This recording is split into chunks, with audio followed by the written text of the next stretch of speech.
Hello, beautiful people, and welcome back to another episode of Two Girls, One Doc.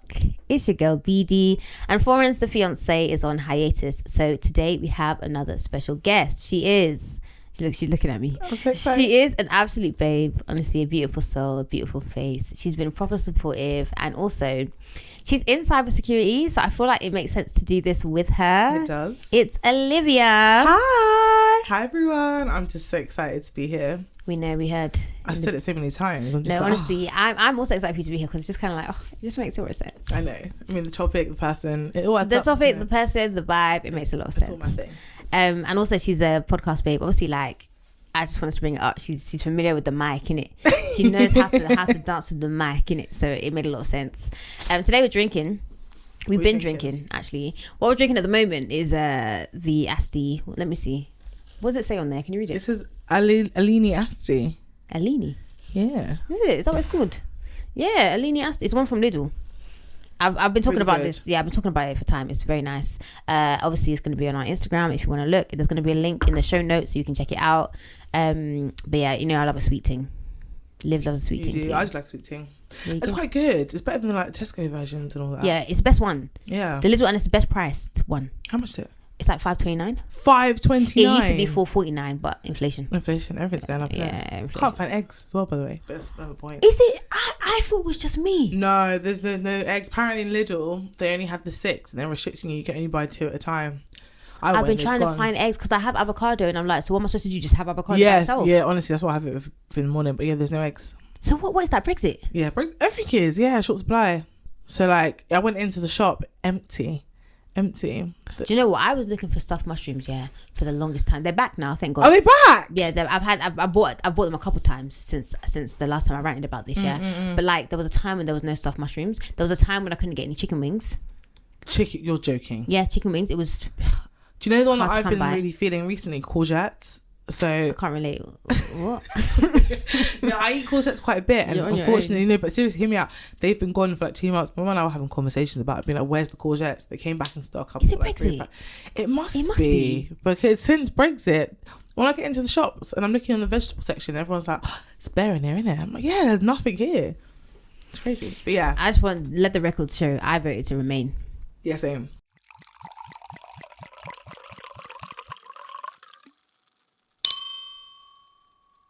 So this documentary that we're doing today is called Coded Bias, right? It's available to watch on Netflix. It's a film by Shalini Kantaya and it was released in 2020. So it's not that old.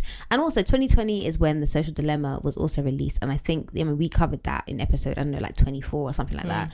And that was a great documentary. There are definitely parallels between the two. But yeah, it's a great documentary. I would recommend watching it. Yeah. What did you think? Did you enjoy it? I absolutely loved it. As someone that's in like cybersecurity, yeah, it makes sense, like, innit? This is my bag. I was thinking about what, and I've said this on the podcast before, like with each guest that we've had on here, like I've been trying to think, okay, what documentary makes the most sense? Like what would vibe? Like what would whatever? And like, I just thought, you know what, Olivia, like this would make so much sense, and it just seems like a really good documentary as well. So it opens up in Cambridge, Massachusetts, and we are at MIT, which stands for the Massachusetts Institute of Technology, which I didn't know. I just heard of MIT as a good like you need to go to. You need to go to, exactly. So the subject of this documentary is Joy Buolamwini, and she is our Ghanaian American Canadian babe. Ghanaian. Yeah, she's Ghanaian American Canadian. I googled her because I was like, where's this girl from? Yeah. And I was like, Buolamwini, and I was like, I've not heard that name before. I thought she was Nigerian. Same. But obviously Nigerians always think that everyone's Nigerian, isn't it? So I was like, let me just double check. But it said she's Ghanaian American Canadian is what it said. So, so Ghanaian basically. So Ghanaian, exactly. So she is a computer. So the rest of them are coming from the girls. She's black. She's black. Beige, fluorescent beige, bitch. I'm black. So she's a computer scientist, and she tells us that coding basically allowed her to detach from the problems of the real world. And I feel like this is really relatable because this is how I feel about Real Housewives. I feel like it allows you to detach from the real world. Escapism. And it's like you're having a great time. Obviously, coding is probably a lot more useful than the Real Housewives, but either way, escapism, joyfulness, happy times. Exactly. And that's what she says. So at MIT, she takes this class called Science Fabrication. And in this class, you basically can make whatever you want, like stuff that you wouldn't normally be able to experiment with or make in a normal like sort of setting, right? So Joy has this idea and she wants to make what she calls an Aspire mirror, which it can kind of superimpose, is that how you describe it? Like superimpose like inspirational things onto your face. So for example, like you could put like a lion or our good sis Serena Williams, kind of making you feel like, listen, you're that bitch. You're that person. You're that person. So she gets this software which is supposed to track your face, which sounds like simple enough, right? Wrong. Okay, because it didn't work, and it doesn't work for Joy until she puts on this white mask. When I put on the white mask, detected. I take off the white mask, not so much.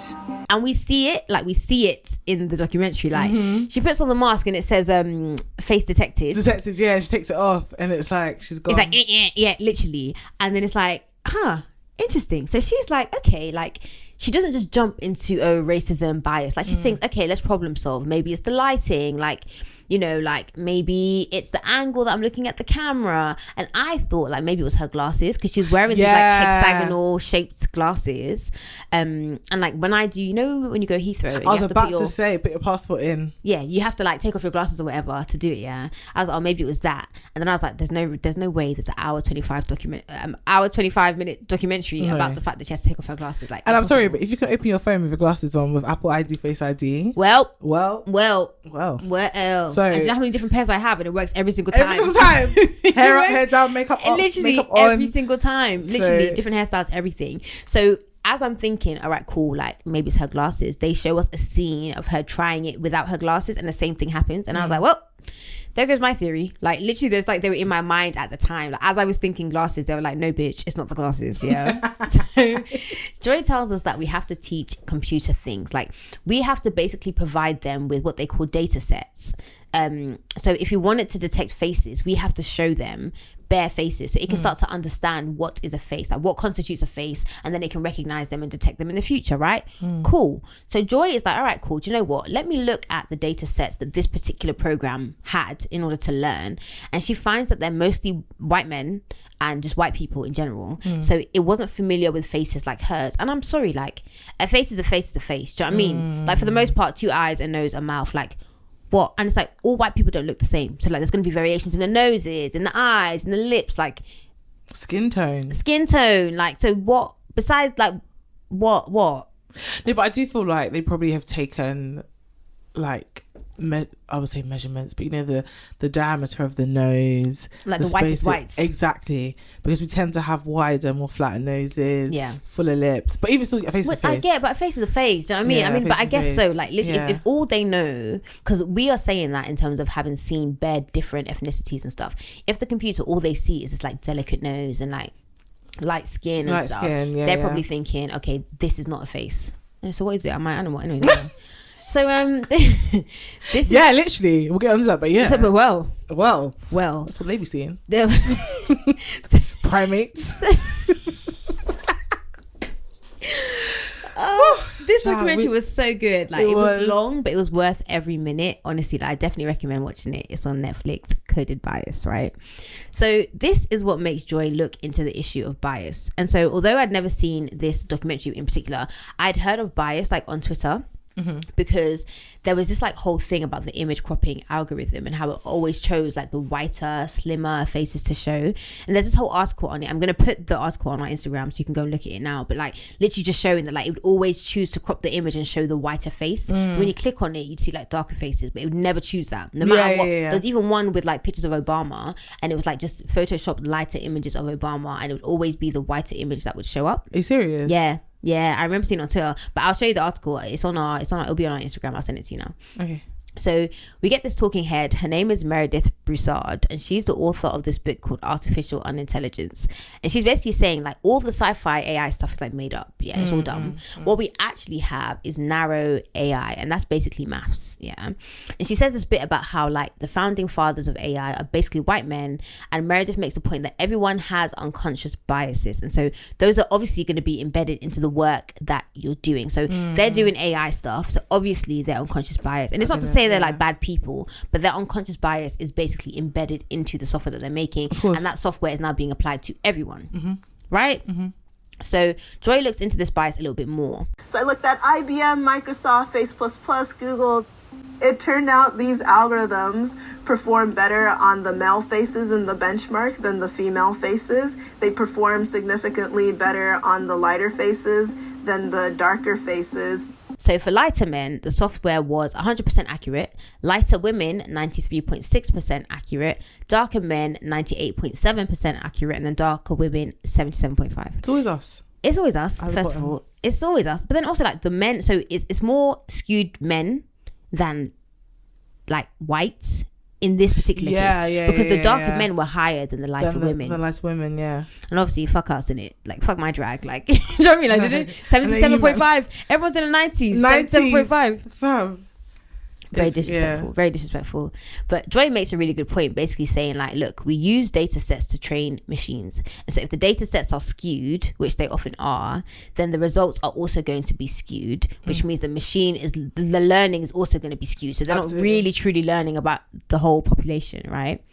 So this goes from a whole like, oh, I want to get my mirror to work, to what does it mean to be in a society where AI is increasingly governing the liberties we might have, and what does it mean if people are discriminated against? So it becomes a lot, it's like deeper than rap, right? Because it's kind of like raw, like, okay, this was all just about a cheeky fun mirror. Cheeky mirror, and now it's turned into discrimination in technology. Like, she's really opened up a can of worms. She's literally opened up a can of worms. And this documentary is basically that can of worms. Yeah. So now we meet Kathy O'Neill, PhD, put some respect on her name. Okay. Doctor. She's the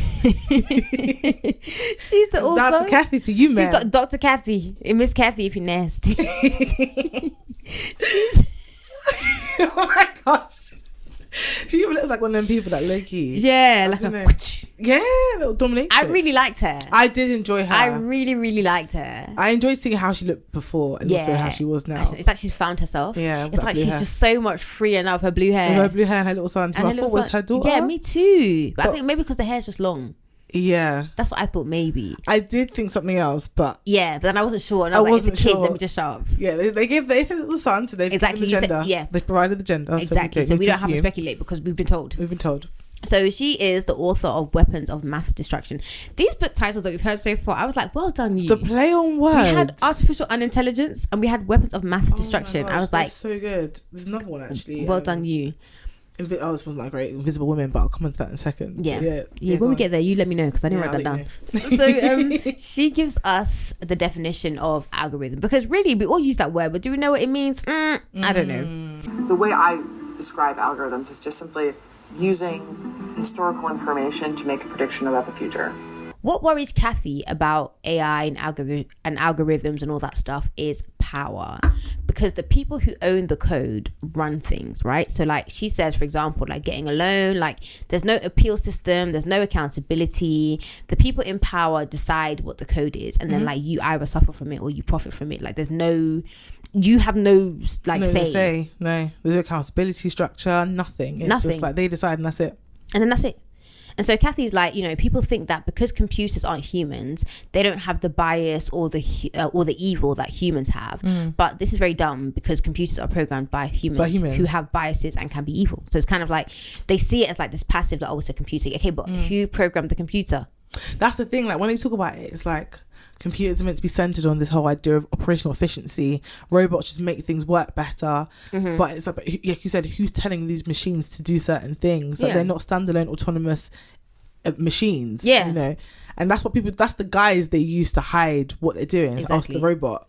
And then I think because people, and we get into this later on, but people don't really understand what's going on, so they just kind of like, oh, but it's a computer. It's like, it's a computer. And it's just such an easy okay, like this is an explanation because it's a computer. Yeah, if it goes wrong, it's a glitch. Yeah, exactly. It's a glitch as opposed to a coded bias that you've built into that a human person did. Exactly, based on their own like biases. Yeah, it's crazy. So now we're in London, in Ends, Leicester Square, and there's this lady called Silky Carlo, and she's from the Big Brother Watch UK. I'm not gonna lie, at first I thought it was like Big Brother the program. I thought it was that as well, and I was like, why is she what's here? the relevance? I was like, like Okay, I'm glad I'm not alone. I was like, I'm sorry, but I quickly learned that it was not Big Brother program. It was Big Brother Watch UK. I thought she was scouting. Sorry, I thought she was actually looking for people. I was like, yeah, like, I was like, what are we doing here? Yeah. Big Brother UK. I was like, is everything okay? How did we get here? Like, nobody's supposed to be here.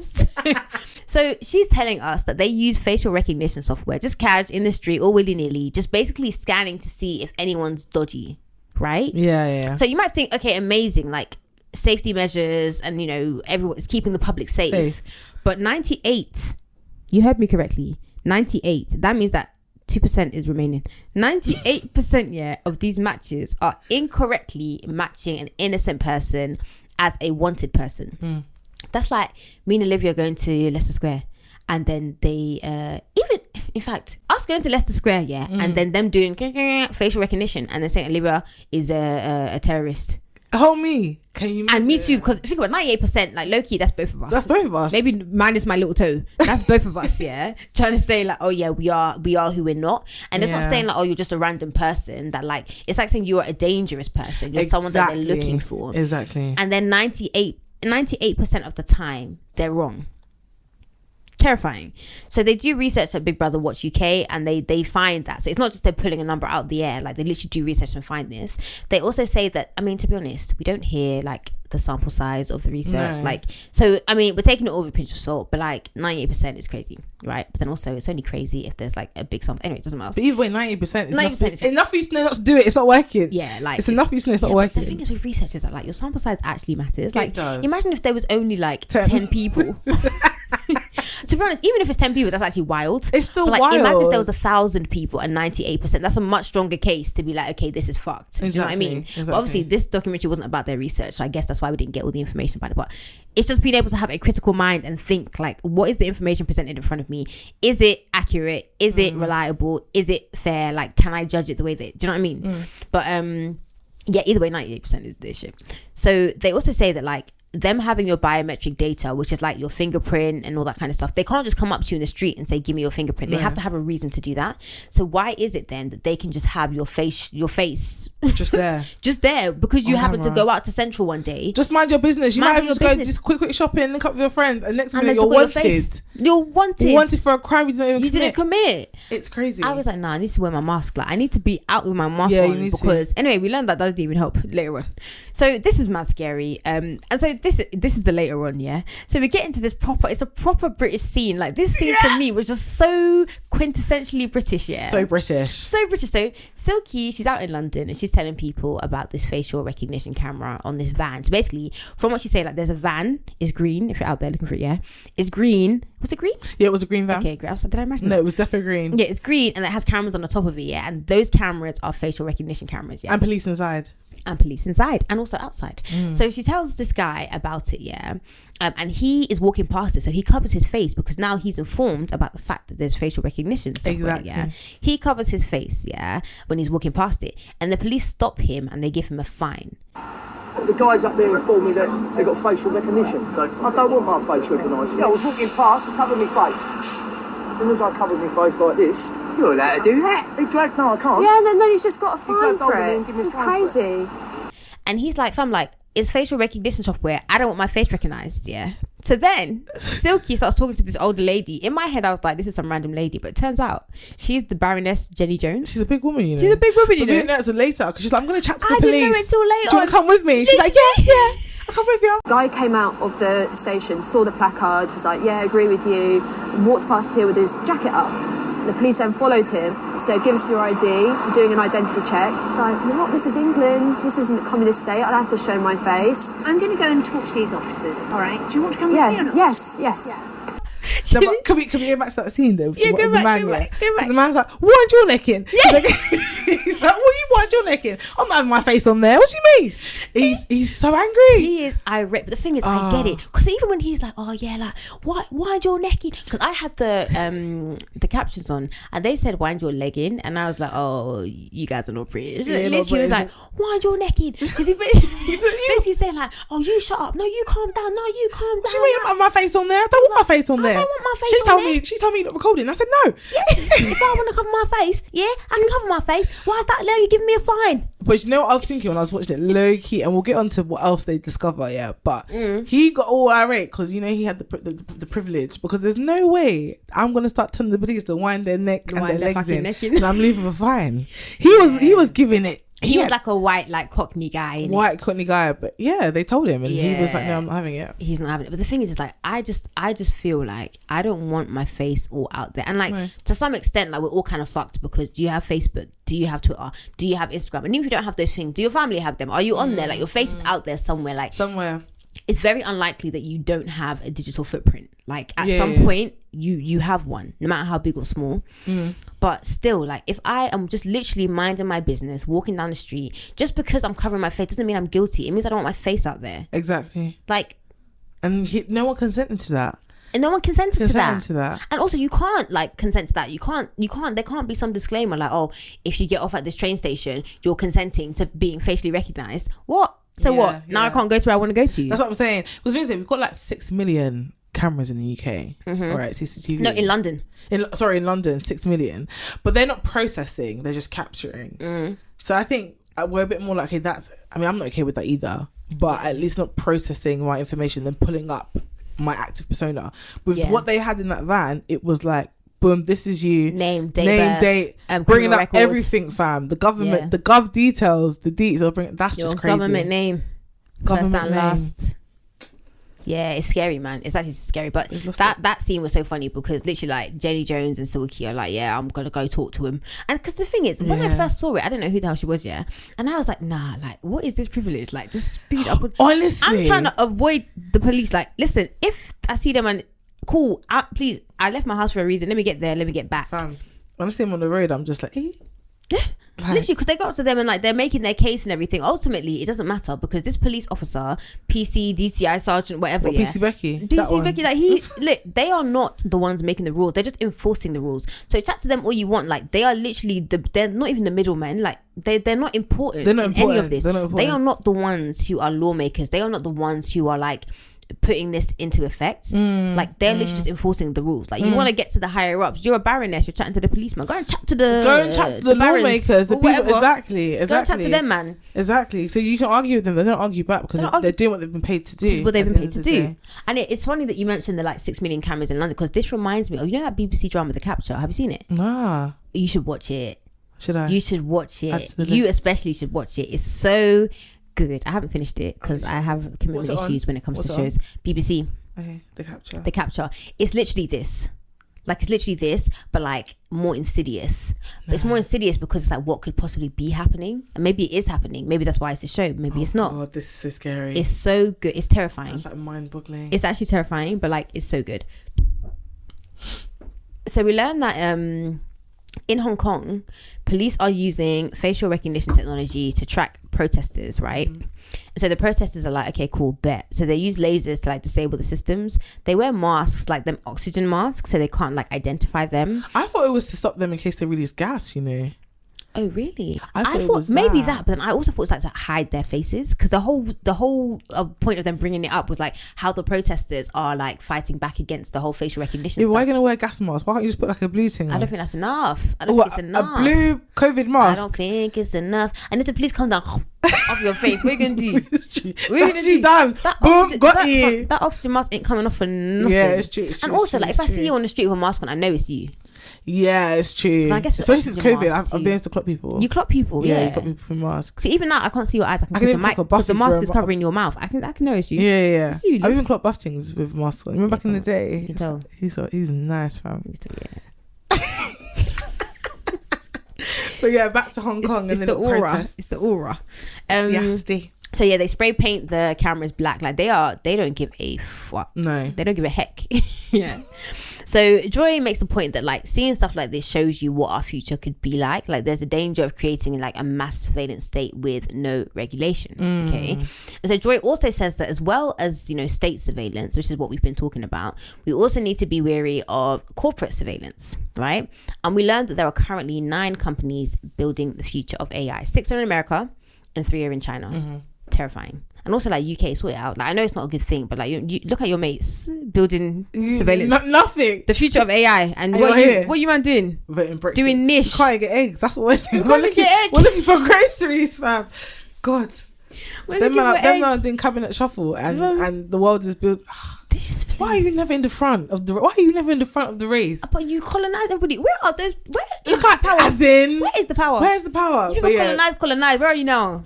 Shocking. Six in America. Cheers. I wasn't surprised by that though. Yeah, I wasn't. And they're bigger anyway. Yeah, and the companies that they listed, I was like, 100%. You should definitely be on that. Yep. So now we meet an amazing talking head. Her name is Virginia Eubanks. Oh, like Houston, Eubanks. Yeah, I'm with you. PhD, put some respect on her name. Okay. Doctor. She has a lot to say. There's this old saw in science fiction, which is the future is already here, it's just not evenly distributed. And what they tend to mean when they say that is that rich people get the fancy tools first and then it goes last to the poor.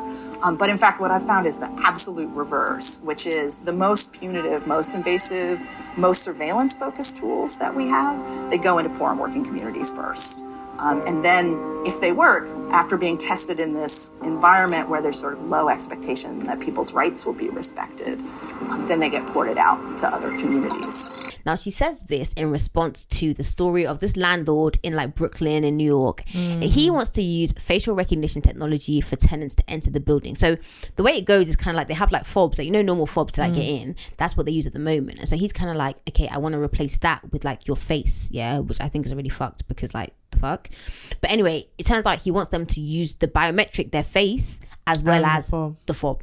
And the tenants are like, huh? Like, what are you doing? And also, this is compounded by the fact that he currently will like screenshot bits like surveillance footage of them, highlight them doing something wrong, maybe like loitering or whatever, put the apartment number 8H 9B or whatever, and basically send them the footage like, oh look, I've seen you doing something wrong. And it's like, it's so passive aggressive. It is. And petty and jobless. Like, bro, don't you have work? Like, what are you doing? What are you doing? And then even one of the tenants, we meet her and she's kind of like, look, this guy also has buildings in Manhattan. Why don't you go and do it in Manhattan? They're paying $5,000 in rent. a month. Go and do it to them. Why don't you do it to them? You're doing it to us. You can't afford to lose their rent money. Exactly. Because they will go. Exactly. Because it's fucked. That means that you ultimately know what you're doing. You know what you're doing. Of course you don't care because of the people who are living there. So we learned that many companies utilize algorithms, but they don't actually know how they work, okay? And it's like, because they don't know how they work, how can they be held accountable? To me, it was kind of like plausible deniability. Yeah. It's kind of like, I can claim not to know what's going on because I don't know what's going on. Literally. But then it's like, shouldn't you have to know what's going on in order for you to use these algorithms? Technology and to create this thing, you can't use that as your get out of jail card. I don't know what's happening. Exactly. But you knew can't what's feign happening when you ignorance decided to use it to propagate your what's the word? Propaganda. Exactly. Your agenda, whatever it is. So exactly. That's just a cop out. A terrible one, but one's been working. Like, it's been working. Because sometimes the Instagram, but the algorithm. Do I even know how it works? No, that's why when they decided to define algorithm, I said thank God, because I've been using this word. I've been using it. If Twitter brings up two similar tweets about the same thing, I'm like, the algorithm. I said, do I even know what's going on? Oh God. So we hear about Amazon using an algorithm to hire people, kind of like a resume, HR kind of thing, But they had to abandon it because it rejected every single woman who applied. I mean, if it said women's football in their resume, if it said woman, if it said anything, woman's name, anything woman related, they were automatically rejected. And they had to obviously abandon it. But it was like, mate, you've implemented this thing without knowing how it worked. And so now it's working against you. It's like, okay, let's abandon it. Why did it have to get to that point? Why couldn't you? Because I don't think that like all these technologies are inherently bad. I do think they can be useful. But like, how can science be inherently bad? It's us. We are inherently. The heart of man is desperately wicked. Yeah, of course. Because obviously the machine has been told, oh, Jack Jones is a great name. You know, well, if you're going to put Fumilayo, fun my application rejected. Rejected. You know, so they have done that. Yeah. But then why? That's the thing though. But it's like, I low-key wonder. I'm like, okay, they decided that it was working against them. Was it really, or was it the uproar that it would have faced when? Oh, it's the uproar. It's the uproar because if no one cared, because they're literally getting who they want to get. Exactly. Men. So we have to abandon this thing because they don't want to deal with the because lawsuits. the backlash, and the lawsuits, exactly. Because it makes me think, like, say for example, there was a world where it was like, say for example, Nigerians were like the top AI people, and like the names there were like Nigerian names, and those were the names that were like the ones that the algorithms were looking for, or whatever, or it was black faces that say it was like a noughts and crosses situation, everything was reversed, like perfect example. Then literally it's kind of like, interesting, like what kind of world would that be, exactly, you know? But it's not, so dream over. Back to reality. Back to reality. There goes gravity. Okay, we did 2 different ones. It's fine. Okay, I'll put them both on the playlist. Made the same point, so I'll put them both on the playlist. It's okay. Good. It's fine. Still friends. Always. So this whole thing is scary because we are almost like undoing all the progress that we've made in the fight for equality, right? So we as a society, we punish poor people and we reward rich people. And so the next episode, I'm going to get into it at the end. I've already recorded it because life, we get into the whole like classism and like all that kind of stuff. It's a similar thing. Like it's almost like people are angry at you for being poor. And it's like you need to be punished because you're poor, and you're poor because you didn't work hard enough, or you weren't smart enough about your spending or whatever. And we reward rich people. It's just a constant sort of thing. So all the data collection, algorithms, data surveillance, all that stuff is terrifying. But like as I mentioned before, Social Dilemma sort of talks about all of that sort of stuff. It's all just kind of like we made steps for women to be able to work and have jobs and like have careers and like be not be discriminated for their gender or for skin tone or whatever. And it's almost like because of these algorithms and who's programming them, we're going backwards. But now it's even more insidious because it's kind of like now we can blame a computer and not a human. Yeah. So if I was just a computer, surely a computer's not racist, surely a computer's not sexist. And that makes it really, really scary. So this talking head, tells us about this 2010 Facebook experiment, So on election day, they show 2 versions, almost like a notification thing to different people. So say, for example, Olivia gets a notification and it says, oh, it's election day, okay? Then I get a notification and it says, oh, it's election day. But then also it has the thumbnails of my friends, their profile pictures saying, oh, I voted. This gets 300,000, I'm going to say it again, 300,000 more people to vote, which is huge and scary because of how easily we can be manipulated by something that we deem as like just very calm and casual, like Facebook, okay? So then we learned that the 2016 election was decided by 100,000 votes. Facebook was able to get 300,000 people to vote. Imagine if they did this experiment. Imagine if they did this to people who are likely to vote Republican or likely to vote Democrat. Then they literally would win. If it was that 2016 election, they would literally win by a landslide. And we only know this because they disclosed this experiment. They could have done this or could have been doing this without anybody knowing. If the Republicans decided, okay, cool, I'm going to pay Facebook, Facebook could have shown these ads to just Republican vote, or people more likely to vote Republican. And then now, cool, that's hella Republicans to the polls. That's the Republicans winning. Did it say that though? In Trump's election, I remember they were saying a lot about how a lot of fake news was out there. A lot of these specialized ads were out there, and they were propagating them across, and it did have an impact on people actually going. Yeah. So like it's real. That's the only reason that I think that man got in, because boy, I don't know. Have you watched God Forbid? No. On Hulu? No. Oh, wait, I'm going to cover it with another special guest. It is crazy. And somehow, I mean, you think to yourself, how did we get here? How is Trump here? But somehow Trump is here. And that election, they talk about it. And he even wants to come back. So I'm definitely going to check it out. No comment. Wow. But yeah, watch that documentary. It's so good. It's so good. Adds to the list. Yeah, it's so good. But yeah, so there's this little bit, and I just included it because I don't even know why I included it, but Microsoft, they have this little AI thing on Twitter, and it's very...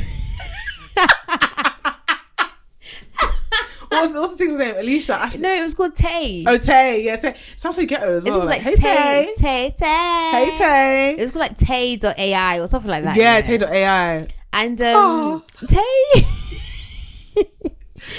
Tay is programmed to like learn from humans, okay? We said the heart of man is desperately wicked, yeah? Humans, yeah? So basically, very quickly, when I say very quickly, this thing was only online for 16 hours. 16 That's not a whole day. That's not even waking hours, yeah? Some people sleep for that long. Some people sleep for that. Some people work for that long.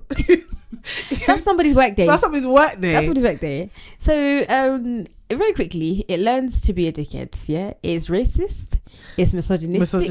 It's anti-Semitic. For only 16 hours. Only 16 hours. And the thing is, its lifespan was 16 hours. It was online for 16 hours. That means that it learnt to be these things in under 16 hours and perpetuated these things within the 16 hours before it came offline. The trolls really got to Tay, boy. The trolls got to Tay. Because they were feeding Tay rubbish. I can't even repeat it. I don't want to cancel me. Fam, do you know what? And if you want to watch the documentary, they literally went over the things that Tay was saying. I said, Tay. I said, wow. Tay. In its robot voice, it was just spewing. Tay. This is what we're doing. Madness. Just goes to show, innit? Like, it just goes to show.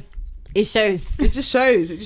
Like, you want to be giving humans the task of developing robots. Look what we'll do. They're just going to make them shit humans. Honestly. So Joy and her colleague Raji, she's another black woman, shout out to her. They write an article about Amazon, basically because Amazon are using these algorithms with racial and gender biases, and Amazon basically tries to discredit the article, and there's this like scene of them on like Zoom to another colleague, and they're just laughing at Amazon's response. Like they're literally like picking it apart and basically being like, this doesn't make sense. That doesn't make sense. This is dumb. But Joy makes a bigger point, and she's like, look, it's more than this paper. Like literally, it's my experience as a black woman in tech. Like she's like, you expect to be discredited. You expect people to sort of like not take you seriously, and it's a sad place to be, like in terms of being in that sort of industry, especially when you're making a good point. Exactly. And it's almost like if that had come from maybe someone who wasn't black or who wasn't a woman, maybe they would have taken it more seriously. Taking it further. But it's like, firstly, they're calling out the things that they don't want them to call out, and the people calling out are black women. So it's just like, we're going to silence this. Exactly. Extra. And she makes this comment where she's kind of like, it's so funny because Jeff Bezos, whether he wrote the article or the response or not, his name is on it, right? And she's like, it's just so funny because people are going to take this, and he knows people are going to take this seriously because it's him. Exactly. So regardless of whether he has scientific knowledge, regardless of whether he's ever coded a day in his life, regardless of what his background is, because he's Jeff Bezos, because he's a man, because he's white, because he has money, because he owns Amazon, people are going to take him seriously. Whereas Joy has been doing up MIT in her small room. Do research lab with her field, learning and understanding what the fuck she's talking about, but like because it's like it pales in comparison to this guy who has no credentials but just happens to be a rich white man. And that scene really, I did like that scene when they were discrediting the response, because I was just like, yes, like our intelligent black sisters, but what is this? Exactly. What is this? This doesn't make sense. And people do use a lot of jargon or like just junk science to like make, because the most of us don't understand what the fuck is going on. So if there's a cheeky 1-2 long word here, if there's like a scientific sounding word here, most people are like, okay, yeah, cool, I hear it. But they literally are breaking it apart and being like, this doesn't even make any sense. Yeah, like, okay, we don't want to spoil it for the listeners, but I remember the line that they were saying, I think the response was something like, facial recognition is not the same thing as facial analysis. Yeah. But if you don't know what either of the two are, you hear facial, you're going to be like, okay, facial, okay, maybe they're not the same thing. But they're like, bro, yes it is, you know. And so for the wider audience that aren't aware, like you're saying, it's easy for you, and that's who they're pandering to, isn't it? Like no one knows who Joy is. What's a Joy? Do you know what I mean? No one knows who Joy is compared to everything else. 100%. So yeah, that was a really good scene. So now we meet a talking head called Safiya Umoja Noble, and she's telling us about algorithmic oppression, which is really like companies or like Wall Street basically using the algorithm to bet against your failure. This part was just so sad, but I believe it 100%. Same. Basically saying like, you know, they know based on their algorithms that you're likely to default on a payment, and then you're selected because of it. So for example, them giving you a mortgage knowing that you're likely to default eventually, and then repossessing your home. And she makes a point where she's like, it's all about like powerful people scaring powerless people, which basically is life, essentially. So we hear another case of an algorithm moving mad. Now this is about teachers in a middle school. Yeah, do you remember this bit? I remember that bit. I was like, what? Are you alright? They can't try that in the UK, boy. I mean, we get into the UK with their GDPR. Yeah. But... So like these teachers in the middle school are getting fired because the algorithm basically says that they're a bad teacher, despite them like being good otherwise, no issues, no complaints, receiving awards, literally like doing well. And so the company doesn't explain how the algorithm works. Like, if you're telling me I'm a bad teacher based on your algorithm, what in your algorithm is finding that I'm a bad teacher? That's the least you can do, is explain. At least explain. They can't explain. Yeah. Anyway, the teachers sue and they win. So happy days. Okay. Isn't that just a bit mad how like you'll be doing, like, imagine I'm taking my kids to school and there's one teacher I've got a bond with and I can see the progress in my child from year 1 to year 5, year 6. You bring in this thing and then that's the determinant factor. You're now going to Forget everything else. Forget all the times when I was staying behind and giving your child extra hours. Exactly. So forget the fact that you got from a C now to an A. To an A, or for D to E, wherever you're going. Not D to E. Not D to E, child. I want to be inclusive. You're so unfamiliar with these grades. It's even 1 to 9. It's 9 to 8. It's true. But you know what I mean? Like, I want to be inclusive. It's not even the AAA. You know? No, but it is. Was that not our life? We really. It's not every day E to C.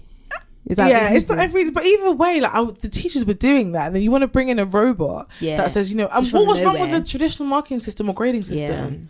Exactly. What was wrong with it that like, you have to now? Did you miss bad teachers before? Like, honestly. And I just think, and they get into this in another case later on that we get into, but it's almost like you're not using these algorithms like in conjunction with everything else. Exactly. You're using them instead of everything else. And it's like, hello, like maybe we should just use this alongside the things we've already been doing. Maybe to like buttress what we already believe, or maybe to like support whatever. But it's like you literally like, oh, fuck everything else. It's literally this algorithm, which you can't explain. We don't know how it works, but we just trust us. But I think there's also, you're absolutely right, spot on with that. And I think there's also this like, people have this like desperate need to just embark on the use of technology because they know technology is the future. Do you find that? Because obviously you work in cybersecurity, right? So like it's in your best interest for like technology to like take off. Yes, I know. With cybersecurity, it's a bit different because with cyber, it's when you look at future-proofing your career, it's the one thing that you can't get robots to do entirely. You can automate certain parts of the processes, but because of how high risk it is, you will always need a human. In terms of someone being able to hack into exactly. And so in terms of like if there's a massive like hack or incident, right, you will need humans to be able to kind of articulate the response to it. Okay. So we don't have as many robots, and that's why like you might have seen adverts about it. Like the UK government are desperate for cyber professionals because the attacks are becoming more sophisticated. They're hiring, yeah? They're hiring, they're giving out free courses. And there's a lot of money in it, I'm telling you. Because they need humans, because you can't automate that. You can't automate that feature because the people that are hacking are not robots. Then also you have to be able to trust the humans, right? You have to be able to trust the humans. But at the same time, I feel like we are trying to embrace technology where we can. So if we can like automate a process or use technology the one thing that I do is we use technology to create like model scenarios. So let's say you've got your organization and someone's going to hack into you from Korea. We will model a threat scenario as if it's happening. I'm from Korea thing. Exactly. And then it's like, how do you do against how do you respond? So I'll come to your office and we'll do a whole thing. But one of your employees opened one dodgy email, and then do you know what, now at work they started doing this thing where they're like, this email originated from outside of organization, blah, blah, blah, blah. I never used to say that before. External, it's giving you the caution to be but now I'm careful. like, so what happens that like, so did somebody click a dodgy it probably is, trust me, like even me in cyber, we get them. So my company will send them randomly to everyone. But obviously now I'm in cyber, before I wasn't, but now I'm in cyber, I'm like, if I mess this up, that's the most embarrassing thing. Very embarrassing. So you have to report it accordingly. And you will normally get your emails say external caution because you've got to be careful. We never used to get that, we get that now. Yeah, because that's how a lot of attacks that happen with our clients. That makes sense. That's how you get a virus in or something. That's 99% of the time is someone's opened something and then that's it. And once they're in, there's this thing called lateral movement. They start. There's a thing called what? Natural movement. Lateral movement. Okay. So when a threat attacker enters your organization, they're trying to move across to see what they can find. So once they get into your account, they'll be like, hey, cool, how can we get into like the finance system? So obviously organizations, especially big organizations like mine, they will have both physical as in on-prem like barriers, but also like logical barriers, like IT barriers. So if you get into me, I'm junior. Who am I? Do you know what I mean? You're stuck and here. People who are senior are less likely to click those links anyway. Exactly. Right. But even if you do get in, we then try and minimize lateral movement to make sure that you can't get in it, can't get anywhere. Like, okay, cool, you have access to my document. Ooh, that's it. Okay, cool. But you see what I mean? But yeah, that's why cybersecurity is a bit different. But we do see, like, with our clients, everybody's like, oh, there's a brand new AI thing. Because in my old team, I used to work in data, so that's why this topic was so interesting. It's also in technology, and like people are just so, oh, what's this new AI thing that everyone's going on about machine learning, and they want to do it, but they aren't aware of the cost or B, how it's actually going to help them grow the organization. But it's just that it's like a buzzword because their mates are doing it. They're seeing their mates out, their competitors have got it. They're like, oh, we need to get it, but you don't even understand how these things work. And what's the benefit? Like, how is that going to benefit what it is that you're trying to do? Exactly, because it's so expensive as well. So you want to have it, but it's like, how does this serve your customers? Don't get me wrong, there's some AI out there that I think is doing bits, and it's really, really. What AI would you say is, because we get into a lot of bad AI here, what AI would you say is like beneficial? Really good. The examples that I've seen, you put in the media as well, with elderly people. The robots that support elderly people, helping them take their medication on time. Okay. Sometimes people don't have that time to be 365 days a year carers. So if you can get a machine that can come in and support, and that's with something that. very easy, and then also it allows people to maintain their independence. I work with a lot of elderly people, and it's like allows them to maintain their independence. If I don't have to worry about like Sally coming over to give me my pills, if I can just hear an alarm or hear a computer program telling me to take it, I can still manage to live alone. I can take care of myself, and I have more of a sense of purpose. And like, okay, cool, I can still do the things I was able to do before. And that's the main point around it, like using it in conjunction with. If I'm a nurse and if I've got a robot that is to giving my patient their pills, lets me know if the blood level, sugar levels go down or whatever, I can then use my time to do something else. But it's not about me completely disappearing. It's about me repurposing my role time, and saving time and saving efficiency. And I guess being more efficient with what you need to do. So okay, cool, maybe I can like clean more, or I can like change your bed pad, I don't know, whatever. But like I can do things that maybe like I've freed up time now to do other things that could benefit you. Exactly. But then the problem, you have to spend time with them and chat to them. Yeah, you have to be feeling like, okay, if you forget, some people are very forgetful. So if you're forgetful, this is great as a reminder. But then the thing is, and they talk about it in the documentary, the challenge that you have is that you still have to feed these things data. For it to actually work. So it's good, but you have to give it, your health data. You have to give it your patterns, where your location. You have to teach them. You have to teach them these things, and that's why it's like it's a conundrum in a sense. This is why it's expensive as well, right? Exactly, because you've got the data collection and then the whole like cost of processing it and all that kind of stuff. So I mean, I'm very against a lot of these things personally. But I guess that's a good one. That's like a good. That is a good example. What's not a good example is when I'm shopping online and then I'm trying to save money. Listen. And then you lot are just giving me because of Alice on sale. No, Zara sale. Speaking of because of Alice, so they have them like bodysuits. I got like the short sleeve bodysuit, like a black one and a white one, basics in it. They are such good quality. I mean, okay, I'll say that they feel really good. I've only washed it one time, so I don't know like how it's gonna wash and wear over the years. But I washed it one time. It's thick. I'll show you when we're done with this. Like it feels good quality. Yeah, it feels good. And I'm just trying to like up my basics and just get stuff that I know I can wear for ages, rather than just doing up like just rebuying the same things over and over and like, I mean, I've been over fast fashion for a very long time. That's a podcast for another day.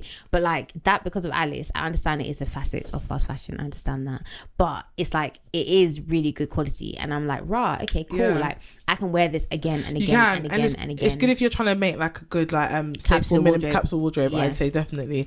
But I'll be online, and then because I've said something. Now we've spoken about it, I'm gonna get that. What? I was chatting to Vicky today, about buying another electric toothbrush. I was like, okay, I kind of want to like change it, upgrade it, blah blah blah. And she was like, like I'm thinking about maybe like an Oral-B one, blah blah blah.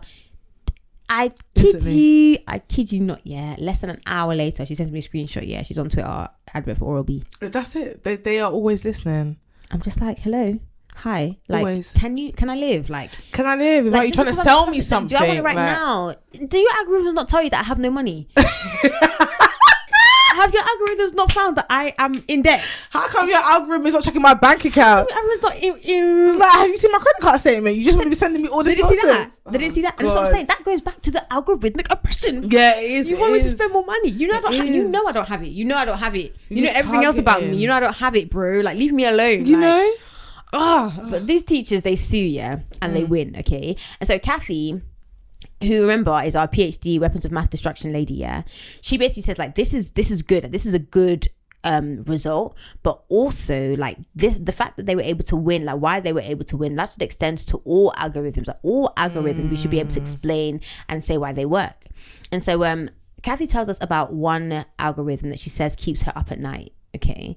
And when she said this, I was like, ooh, this is going to be deep. This is going to be deep.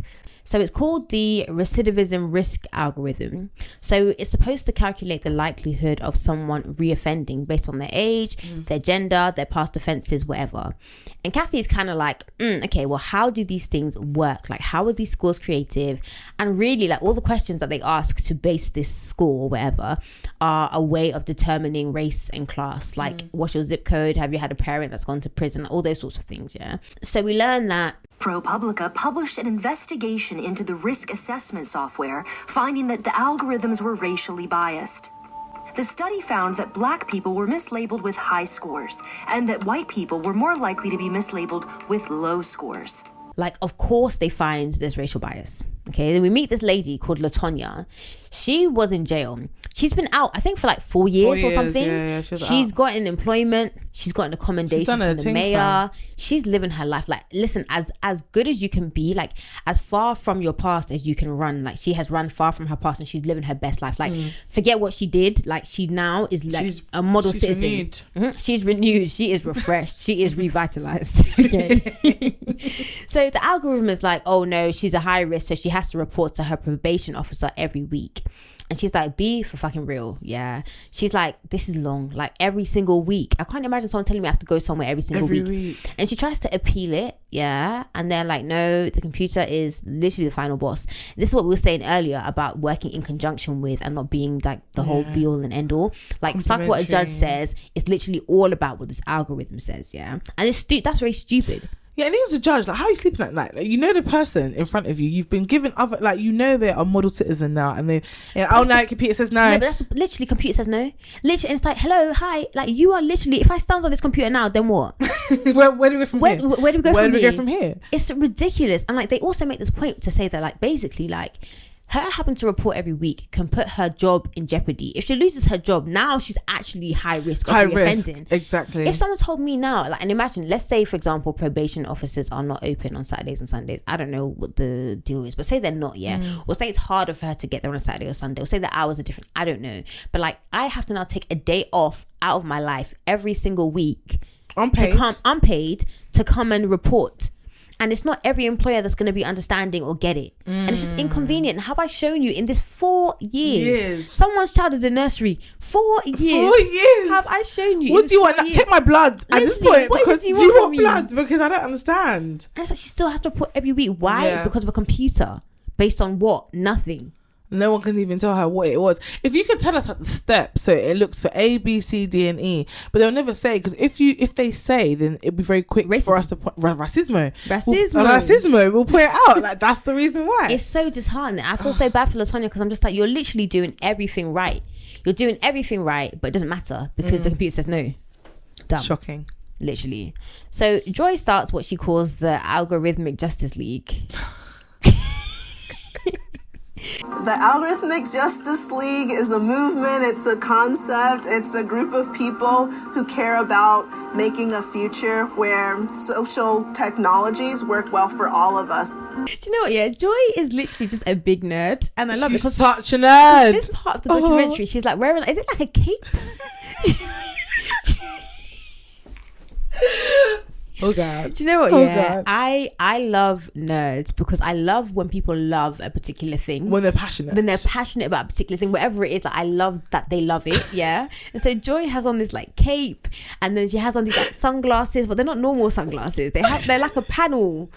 And they're like dark, and then she's like superhuman glasses. She's like literally superhuman glasses, and then she like walks out the house and stuff. Like, we never see her in her full form, but like we get the idea. We see where she's going with it. And I was just like, do you know what, Joy? I love it for you, innit? If you like it, I love it. If you like it, I love it. And they're just cute. That whole group of them is very cute. And like, I'm here for it. Like, I love a nerd, yeah. So we learn a bit about the social credit score in China. Basically, if you speak against the government, it can not only affect your credit score, yeah, but the score of your friends and your family, okay? So if you lose credibility, like, they're toying with the idea of you basically being able to lose the use of trains and planes, like, or it could be restricted, okay? So it really affects you. Like, it pays to have a good social credibility social credit score, yeah.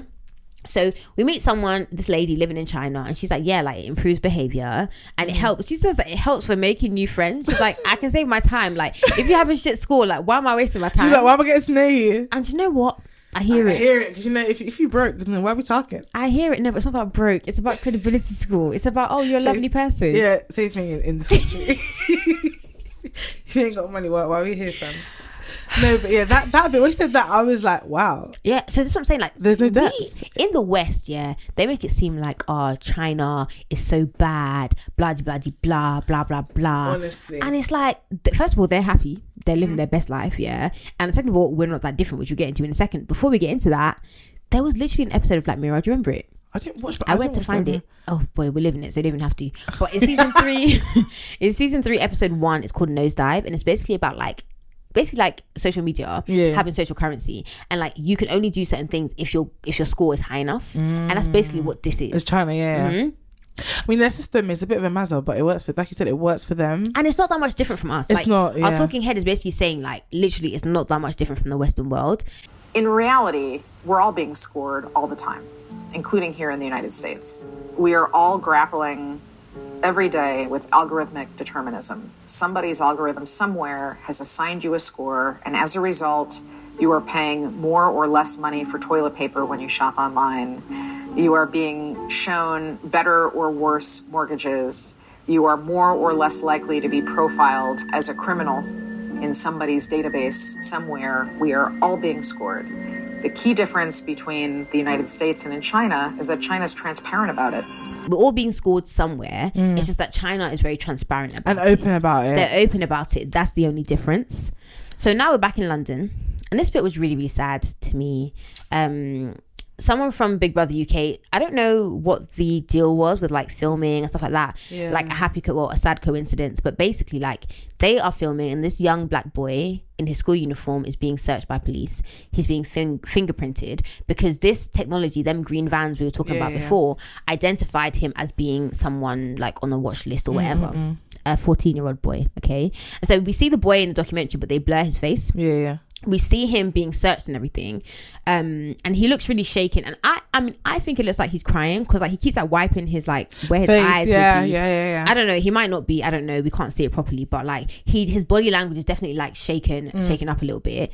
And so now they've taken his fingerprints, which now they have in the system. Okay? That's him now. That's it now. God forbid he sneezed the wrong way. Now that's it. His fingerprints are in match. They can run him across in the system. Exactly. Crazy. But after doing all of that, they now say that he's been misidentified. And it's like, can you imagine the trauma? And like so many, I don't know a black man, who's not been like stopped and searched randomly just because. Or had some sort of interaction with the police. Some sort of traumatic interaction with the police. Exactly. You're literally on your way home from school. In his You have uniform. homework to do. You know your one's gonna be shouting at you. You didn't wash up before you left. You didn't take the meat out of the freezer. You already know. And it's like now just this nonsense, like, and it just speaks to how inaccurate the technology is. Exactly. And also just to kind of go back to the point we made earlier about the white guy, the Cockney geezer, what I thought was really clever in the documentary was the juxtaposition of those two images. So the old white man that was like, "Want your neck in?" You want your he neck had in, energy for the police. He walked away over fire. The black guy was silent. Silent. Compliant. Do you see what I mean? And you have to be, because it's like, how much worse now would it be if I'm like, because you were actually wrong in the moment. Like, you misidentified me, you embarrassed me. People walking around thinking, what's this little boy done? Kind of thing. In his uniform. In his school uniform, 14 years old. You can clearly see he's coming from school. It's like, who did you even misidentify him with? Yeah, like, who? How old was that person? But you never know. Sometimes it could have been someone else. No, but I think they were looking for a man. Were they not looking for a man? I'm sorry. If it requires police intervention, you're not looking for another 14-year-old boy. No. You're not. No. And the thing is, they like to what's the opposite of like infantilize? Adultifies, adultalize. They love to adultalize young these black little men. boys. Yeah, they love to do that. He's actually a boy. Like, he's 14 years old. He's a boy. Yeah, exactly. He's a child. And his friends were in there, and they were obviously getting like really irritated. Do you see when the other girls in uniform, they'll get something, but he just stood there, and then the Big Brother Watch UK guy comes over. Sorry, I didn't think this was right either, because I did not. When I was writing my notes, I said, "No, I have to address this one." This guy came over to give pamphlet. He had to say, "Hi, so I'm from Big Brother UK." You didn't really know rights or nothing. You waited for it to finish. You came and said, "So they're watching you, basically." My guy's still trying to recover. He's like, here's our information. We tried to campaign against things happening. Like, I was like, look, I understand the sentiment, I get it, but like right now, right here, right now, you was watching it happen. If I see black boys getting stopped on the road, if it was to ever happen, I'll be honest, it's not happened. But if I was to see it, I'm standing there next to the person. There's a witness here. There's a witness. Do you know your rights? And making sure you're not taking the piss. Because like that silky lady with that white man, the Cockney guy, she was in it. She was like, you don't need to da-da-da. Yeah. This guy stood by the wayside, cameras out. He stood by the wayside. And then sauntered over. Oh, by the way, sorry that happened to you. So he stood by the wayside and called Silky. It's over the road there's a little boy. They just take the. Why are we gonna do? There? So that bit in the documentary, I said, you know what? Yeah, that pissed me off. I don't like that. I don't like that. Yeah, But yeah. That was a really traumatic scene though. Yeah, it was. I was like, nah, now my brother's traumatized for nothing, fam. What are we doing here? Yeah. So we'll get a little bit into GDPR. It stands for something. I can't remember. Do you know what it stands for? No. Something Regulation. regulation. Yeah. Something data protection. Data protection. General government. You can Google it. You guys. I was trusting you. So I remember when this came into effect. I feel like it was 2018. It was definitely 2018 because I feel like 2018 because that's when everything changed basically, and they kept talking about GDPR. Nah. General what? Data protection regulation. Yeah. Come on, we're 3/4 of the way there. Look at us go. So it basically says that we have the right to access, control our data and how it's used. And this talking head that we have, I didn't write down his name, sorry son. He basically says that like this isn't the case in America, but still it affects us in the UK because as we said before, like 6 of the main like tech companies or whatever it is are in America. So like if their regulations or their rules, I don't know how it works, would they have to comply by our rules when they're operating within the UK, or is it that they do? I think if they're operating in the UK, they've got to comply by UK laws, regulations. Okay, so basically still fucked in America then. Yeah, basically. But so Joy is speaking to Congress, which, can I just say, like, Joy, I'm proud of her, because she's speaking to Congress. Yeah, she took the struggle far, but she's a bit annoying at times, but yeah. We'll get there. She's speaking to Congress, about these algorithms, and like Kathy's basically saying like we need regulation before the algorithms are implemented. Not just like, oh hey, here's the algorithm. Oh my bad, soz, don't know what it was doing. Like let's take it out. Like no. Yeah. Kathy's we need to. Kathy is a hero here. She's a really good one. I really liked her. I really enjoyed her. Like I kind of want to read her book, but I don't know if I'd understand it. So we need to ensure that these algorithms are not racist, they're not sexist, they're not discriminating against people with disabilities or anyone else, basically. Which agree, right? So we see the footage of Joy in Congress, and she's doing really, really well. Like she's killing it. Like Olivia's nodding despite her previous comments. So she brings up the apartments in Brooklyn, the technology in the UK. She's doing so well. And we see AOC here, and she basically is like throwing Joy these like questions, basically allowing her to make her points by answering the questions. And it's just such a great scene. It's such a great scene. Ms. Buolamwini, I heard your opening statement, and we saw that these algorithms are effective to different degrees. So are they most effective on women? No. Are they most effective on people of color? Absolutely not. Are they most effective on people of different gender expressions? No, in fact, they exclude them.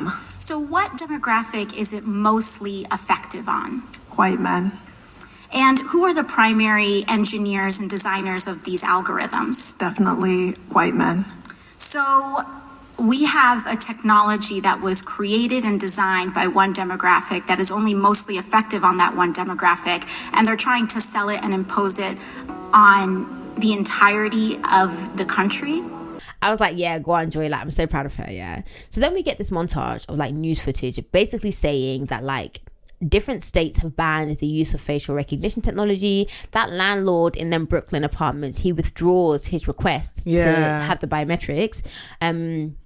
Which is good, but one of the tenants is kind of like, okay, cool, that's nice and everything, I love that for us, but however what if he changes his mind in the future? Like what if he's just kind of laying off it now because there's so much heat on it, and he just changes his mind in the future? So like it has to be a thing where it's banned all over the country, at federal level, at a federal level, so that no one can do this. And so then we get this bit where Joyce is like reading out a poem, spoken word piece. Sorry, I'm so sorry. It's in the salon scene. No, this was the other one. Oh, okay. I'm waiting for the salon scene. Oh, I'm gonna get there in a bit. I'm going to get there. So she reads out this poem via Zoom, and they love it, and they love Joy, and I love it. So I said, you know what, great. She helped them. It's great vibes, okay? So yeah, that's basically the documentary. It was a really good documentary. I really enjoyed it. I loved what it was about. I loved the way it was presented. I loved the way the story was told. I loved the way it was shot. It was a really good documentary. I really enjoyed it. Also, this documentary made me want to like leave my job and do whatever the fuck Joy's doing. I was like, cyber, what's it? Technology, AI, great. Have some of that. Give me all of it. But now it's time for the real crime, I think, was the beard. Our segment where we focus on something during the documentary that may not be criminal, but we definitely consider it to be a crime. I'm going to go first. Okay, go. The real crime, I think, and Joy, love you. You were really the hero of this documentary. But there was this part where she was getting her hair done. We've got the same point. Okay. And then she's getting her hair done, and then she like volunteers to do some spoken word. And I was like, Okay, it was really, really spoken wordy, and I said, you know what, cool, it's a documentary. And then she did it again in the Zoom. I said, Joy, have you missed your calling? I don't think you have, because this was a great documentary, so you're doing what you should be doing. And I was just like, it was just cringe to me. It was so cringe. I used to really love spoken word back when I was like in uni. I did. No, it was even before uni. I think I was like 16. Do you remember when they used to do vocals and verses? Yes, that was my bag. But since then, I understand this may make me bad vibes, and I don't want to offend anyone in the spoken word community. Oh no! But obviously, like, I just feel like there's a time and a place, and the time and the place is on stage. And not only the time get your hair done. And it was so mad. She was like, "I've got a piece if you're ready for it." She volunteered. She didn't even wait for anyone to say. Hold on, she just started. Open the door, close the door. I am so confused. Lost in the friction of life. Oh, no. God. To be fair, though, it was a good one. Did you clock at the end? What happened? What happened at the end? So at the end of the documentary, when they're playing the outro music, it's her spoken word, but it turned into a song. I said, Joe, not let us rest. No, play it at the end when they're doing the credits. It's her song, but you know what? I was okay because the song sounds better than when she was doing it. They've turned. You know what? I understand that people can be multifaceted. Do you know what I mean? Like, just because you're a, freedom fighter and you're like an algorithm person doesn't mean that you can't do spoken word. And you know, to her credit, like, she did mix the two and like make it marry her hobbies and stuff. But like, I was like, Joy, like, we didn't have to do this. Like, why are we here? And you can even see, she's doing it in the hairdresser. She clicks her hand and she moves her head like, you keep your head still. She got time for this. I was just trying to get your cornrows done. You're there doing open the door, close the door. I'm so confused. I was so confused because I said, how did we get here? You know what it is? She probably spoke to the producers. Was like, I just need to get this bit out. Can we just have the scene where I'm just doing my spoken word? The real crime is, I think, that the editors did not remove this from the thing. It's one thing for her to do it. It's another thing for you to keep it in there. Both of you are at fault. They're both at fault for that. Shalini, you as well, you're at fault. She knew what she was doing. Because when I heard that, I was like, nah. I want to go back. Surely not. I can't believe. Surely we're not here. Heavens no. Heavens no. Yeah, that was my crime. Yeah, okay. I'm glad we're on the same. I wasn't sure if it was going to be a crime, because I know that you. No, it was definitely my crime. That was in my notes. So I was like, what's this? It's so funny because I was watching it and I was like, normally, like, I'll watch it and like, when it comes to the real crime, like, something will stand out to me, like, this is so fucking dumb, or like whatever, or this is silly, or whatever. And like, we were going through the documentary, I said, oh, this is going to be a hard find. Like, I don't know if I'm going to have one. As soon as it happened, I said, my eyes lit up. Here we go. My eyes lit up. I said, here we go. We're in. And that's why I was like, that's why I said she's a bit annoying. It was that. Like, I was thinking you were doing so well up until that point. No, but the thing is, it's very on brand for her. Yeah, it's very on brand for her. Because after the cape and the glasses, she's gonna try anything. And I was like, do you know what? Like, one thing I love, is when people are like 100% unapologetically themselves. Yeah. Obviously, unless you're a dickhead, but even still, it's like you're yourself. Own it. And like, you own it. Like, just be who you are. You can't be bending and folding to try and like, like conform to society's wiles. Like, literally, like, just be who you are and like love it. And especially with Joy, like, she's not hurting anyone. Obviously, just us with her spoken words. But besides that, like, she's not actually hurting anybody, and it's like, it's me, it's us, it's our issue. Do you know what I mean? It's our issue. There's nothing actually wrong with her doing spoken word or whatever. And to be fair, the lyrics were, they were on brand. They weren't lyrics because it was spoken words. So it was the poem. I don't know. The words. I think the words. I don't know. The sonnet, whatever it is. It was the haiku.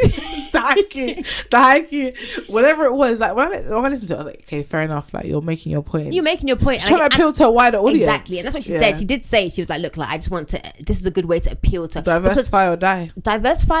Yeah. And I was like, do you know what? I hear it. Obviously, this documentary is doing that. I am the wider audience. It has appealed to me. Spoken word was not necessary. But if that appeals to an even wider audience, so be it. Who am I? Do you know what I mean? I'm just a girl on the internet. Like, you don't have to. Don't worry about what I think. Do you know what I mean? Keep doing what you're doing. But then also, at least, why has she not gone to like a small venue? Small spoken word night. She hasn't. Couldn't they not have recorded that? Why in the hair salon was she getting her hair Did you really want to see a performance? But then I guess to be honest, it makes sense, because if that would have maybe been a bit more palatable, because it's like, you're in the right setting. You're in the right setting. She's getting her hair done. It is as well. You know what it is with spoken word as well? Like, it's just like the way that they express how they feel. And she's tried to do all that, and the hairdresser, can you keep your ass flat head still? Keep your head still. I'm trying to do these braids. And you know when they did that scene, I was like, okay, cool. That was her like personal scene. Like, she chose. I let her have it then. Yeah. I mean, I still put it as my real crime at that point, but I let her have it. Then I have to go back and edit it and say, rah, again. Yeah, and it's like on Zoom, I'm looking at the screen, you're looking at me, I'm looking at you, and I'm just having to smile. Thumbs up, buddy. Well done. Oh, well done. Well done, buddy. That was funny. But next time I'll be back with another amazing guest while Forens is on her hiatus, and we will be covering a Channel 4 documentary called Jeremy Kyle Death on Daytime. Oh wow. Like I said, I've watched this. We've recorded this episode already because I need to get these episodes done basically before the wedding, innit? So this one has been recorded and edited already. It's a really good episode, really good documentary. Like, you should definitely watch it. I will. It's on Channel 4. It's just about, like, in fact, I'll play the trailer, then you'll know what it's about. But yeah, it was a really good episode. In the meantime, between time, you can find us on 2 Girls 1 Doc, Twitter, Instagram, Facebook, blah blah blah, YouTube, TikTok with 2 Girls 1 Doc podcast, and 2girls1doc@gmail.com. You can send us your thoughts, feelings, concerns. You can send us documentaries that you want us to cover. And yeah, where can they find you? Do you want them to find you? Yeah, you can find me. I mean, there's nothing there, but if you go on Instagram, I'm LXVSTYLE because Livestyle was taken. And so find me on Instagram, on Twitter, I'm the same thing. And yeah, thank you so much for having me. Oh, of course, I had the best time. I knew it would be a good vibe, obviously. It would be.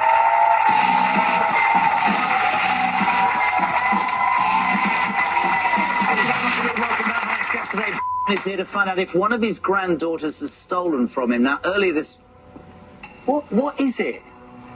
Why does everybody talk? What is that? Shut up! What, it's you, love? Fucking unbelievable. No. Shush! Shut up! Yeah, I've got it. I don't know. Just don't worry about it. I'm gonna go. Just do it. Come on. The music back from the break. Just do it.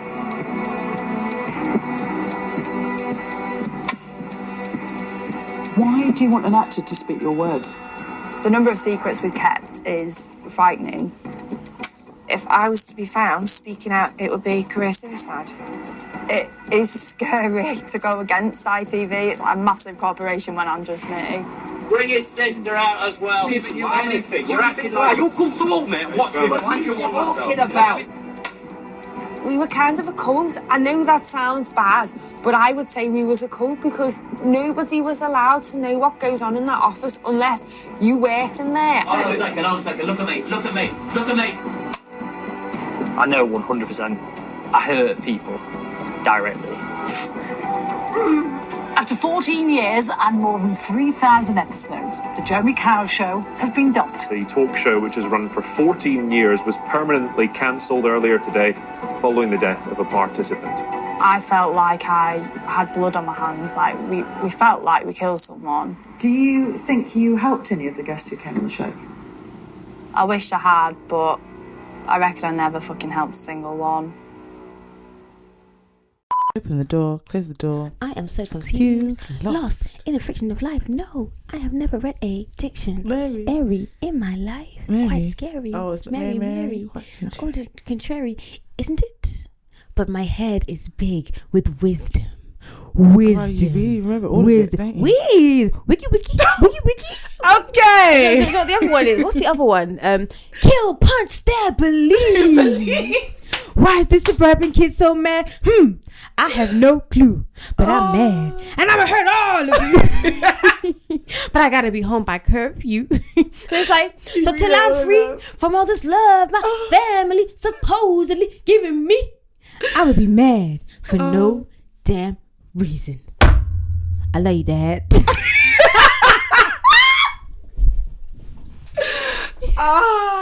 That was so funny. Oh my god. Okay, let me pause it. I'm glad we had the same crime because I was like,